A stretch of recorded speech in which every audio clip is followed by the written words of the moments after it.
Oke, halo semuanya, selamat datang di channel Info Anime Update. Kisah dimulai dengan memperlihatkan sebuah negara kecil dari 400 tahun yang lalu, yang lingkungan sekitarnya penuh akan gurun. Ceritanya berpusat pada seorang raja generasi keempat, bernama Alexander Heroctopia, merupakan seseorang yang mendirikan Colosseum, yakni sebuah tempat yang digunakan untuk menguji kemampuan bertarung seseorang di dalam sebuah turnamen. Ya, semacam arena pertempuran mirip boxing lah. Nah, di sini sang Raja Alexander selaku pembuat nampaknya juga ikut meramaikan dengan berpartisipasi dan mengalahkan semua petarung kuat di arena. Karena semakin kesini rekor bertarungnya yang tak pernah kalah semakin banyak, perlahan dan pasti reputasinya mulai viral, mengakibatkan semua orang yang penasaran berbondong-bondong datang ke negaranya. Entah itu pengen sparring atau hanya nontonin doang. Tapi yang pasti, berkat strategi marketingnya, kini negara yang sebelumnya sepi, sekarang telah ramai dan padat penduduk. Itulah kira-kira sejarah atau cerita dari terbentuknya negara Heroctopia. Dan untuk alasan Om Rick, Profesor Goblin, serta Rinette datang ke sini bukan hanya ingin ngeliat patung Raja Alexander doang, tapi ingin menemukan info terkait sesuatu.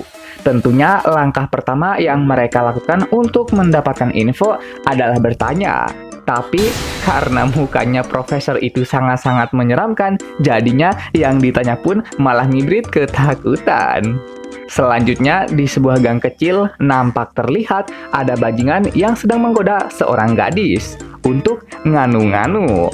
Profesor yang tak tahan langsung menghampiri keduanya.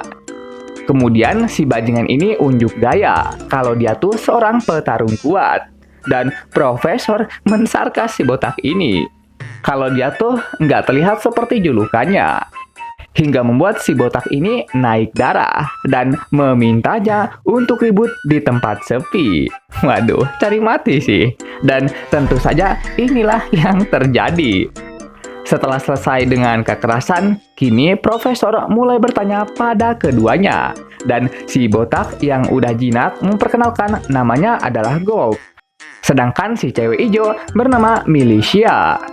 Nah, yang ingin Profesor tanyakan, apakah mereka pernah melihat batu permata yang ada di dalam kotak ini? Karena menurut info yang beredar, salah satunya ada di kota ini. Dan mereka berdua sebenarnya kayak kenal, tapi ragu-ragu ada di mana. Lalu Profesor dengan rendah hati meminta bantuan untuk menemukannya, yang nampaknya kerendahan hatinya ini membuat hati Milicia langsung luluh. Oh tuh, nampaknya pesona dari Profesor kita ini tidak bisa diremehkan begitu saja. Kemudian muncul keramaian. Di tengah asiknya mereka berbicara, yang katanya ini adalah sebuah parade untuk memperkenalkan seorang juara bertahan dalam ajang kompetisi pertempuran Colosseum. Selanjutnya, kedua orang tadi malah berteriak di tengah asiknya parade berjalan, yang ternyata alasannya karena mereka melihat batu permata yang serupa di sabuk sang juara bertahan. Dan sepertinya Profesor membenarkan kalau itu tuh emang batu permata yang mereka cari. Karena itu adalah bendanya, didatangilah sang juara itu. Dan dalam percakapan mereka, kesimpulannya Kelvin sang juara bertahan akan menyerahkan sabuk juaranya apabila sang Profesor ikut dalam turnamen dan mengalahkannya. Lalu setelah Profesor dan kawan-kawannya pergi, asistennya Kelvin bertanya, apakah mereka akan dibiarkan begitu saja? Dan Kelvin menjelaskan, kalau dilawan, yang ada kita semua nantinya pada dikirim ke Isekai. Yang pertama adalah Maid. Memang terlihat seperti pelayan biasa, hanya saja yang tidak biasanya dia ini memiliki aura seorang asasin. Selanjutnya, om-om yang terlihat konyol. Walau nampak kocak di luar, tapi kemampuan di dalamnya patut dipertimbangkan. Terakhir, ada Profesor Goblin, yang sekali lihat saja, pastinya kamu akan tahu bahwa pancaran di sekitarnya memunculkan kekuatan besar selayaknya bos terakhir.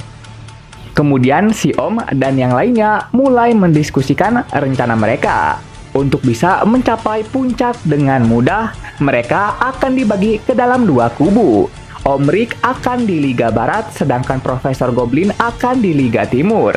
Karena rencana telah disusun, waktunya untuk diaplikasikan.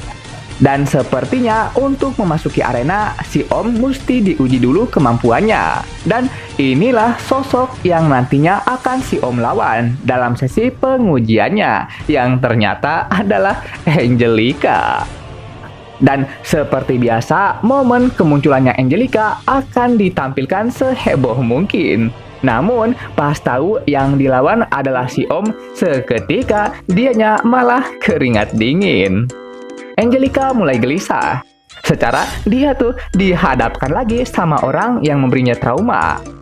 Lalu pertarungan telah resmi wasit mulaikan.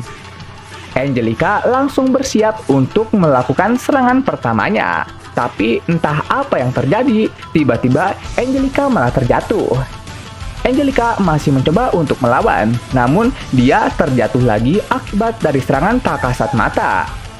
Angelica yang diserang tanpa ada yang menyerang mulai menduga kalau dia tuh terjatuh karena diserang, bukan karena tergelincir. Dan pastinya serangan ini ada sangkutannya dengan Om Rick. Lalu Om Rick menjelaskan bahwa teknik barusan merupakan teknik santet. Kondisinya saat kaki si Om digerakkan, maka sang korban akan menerima serangannya. Bak diserang oleh jin tak kasat mata. Begitulah tekniknya akan bekerja. Waduh, kok pakai jin-jin segala ya? Dirasa melawan si Om ini hanya akan membuat harga diri terus terluka. Akhirnya Angelica pun mulai menyerah. Maka dengan ini Om Rick secara resmi memenangkan pertempurannya.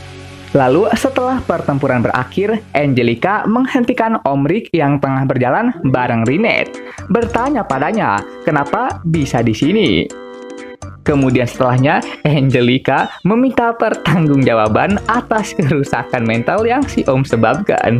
Ayo loh Om, tanggung jawab loh.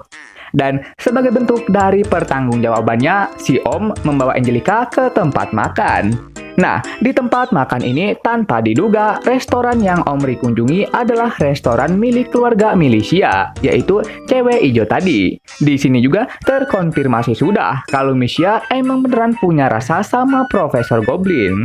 Soalnya pas tahu dia nggak datang ke tempatnya bareng si Om dan kawan-kawan, Milicia langsung sedih. Kemudian di hari berikutnya, Om Rick datang lagi ke tempat pengujian yang selanjutnya. Lalu bertemu lawan yang katanya sering banget main curang karena selalu membawa senjata ilegal ke dalam permainannya. Dan inilah orangnya itu. Dari wajahnya aja kita bisa tahu kalau orang ini tuh beneran kriminal. BTW kok artnya sedikit menurun ya, dan wajahnya si Om entah mengapa terlihat begitu aneh. Sang kriminal tersenyum, menganggap bahwa pertempurannya akan berakhir dengan mudah. Lalu wasit mengumumkan bahwa pertempurannya telah dimulai.